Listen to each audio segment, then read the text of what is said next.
It's an unusual opening to a documentary film about North Korea. We see people laughing, playing in the sun, wearing brightly coloured traditional dresses and smart uniforms. It's life in Pyongyang in North Korea. But that's the point of the propaganda game, to try and offer a neutral, unbiased account of life in North Korea, and its relationship with its citizens and with the rest of the world.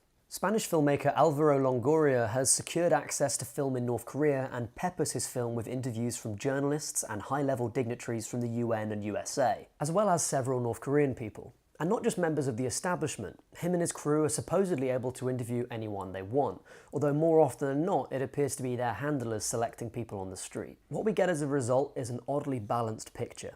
I say oddly because Longoria goes out of his way to supply statistics about human rights violations and interviews with defectors from North Korea, but his view of the country is undeniably beautiful, and that's going to shake some people. The problem, as his film implies but never really spells out, is that when the crew visits North Korea, the view they get is necessarily unbalanced. The people on the street seem genuinely happy, but then they are North Korea's elites living in Pyongyang's best areas. They never see any black or grey markets on the streets, but then they're only allowed to go to streets their handlers take them to. They don't see poverty or abuse, but then they are almost entirely in the relatively affluent Pyongyang, far away from the rural areas where famine is really hitting hardest.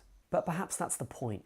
The greatest thing the film accomplishes is convincing the viewer to think past their expectations beyond the narratives of Western media and to really look at life in North Korea. And the answer I came away with is that things are almost certainly as bad as we're told there. Longoria's problem is that he never really interrogates that idea. He has a bad habit of asking difficult questions but never really attempting to answer them. In a sense, that's because it's a purely observational documentary.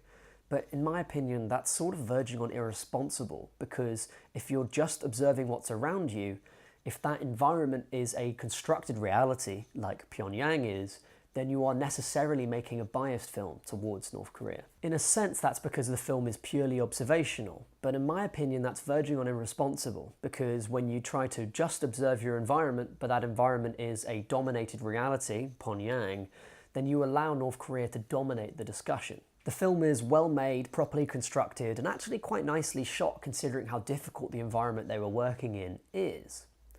I can't help but feel that Longoria gives a bit of an easy ride to North Korea, but then the beauty of the movie is that it allows you to decide that for yourself. Hope you enjoyed my review. Do check out the film if you can. It's on Netflix in the UK for sure, and it should be available on iTunes as well.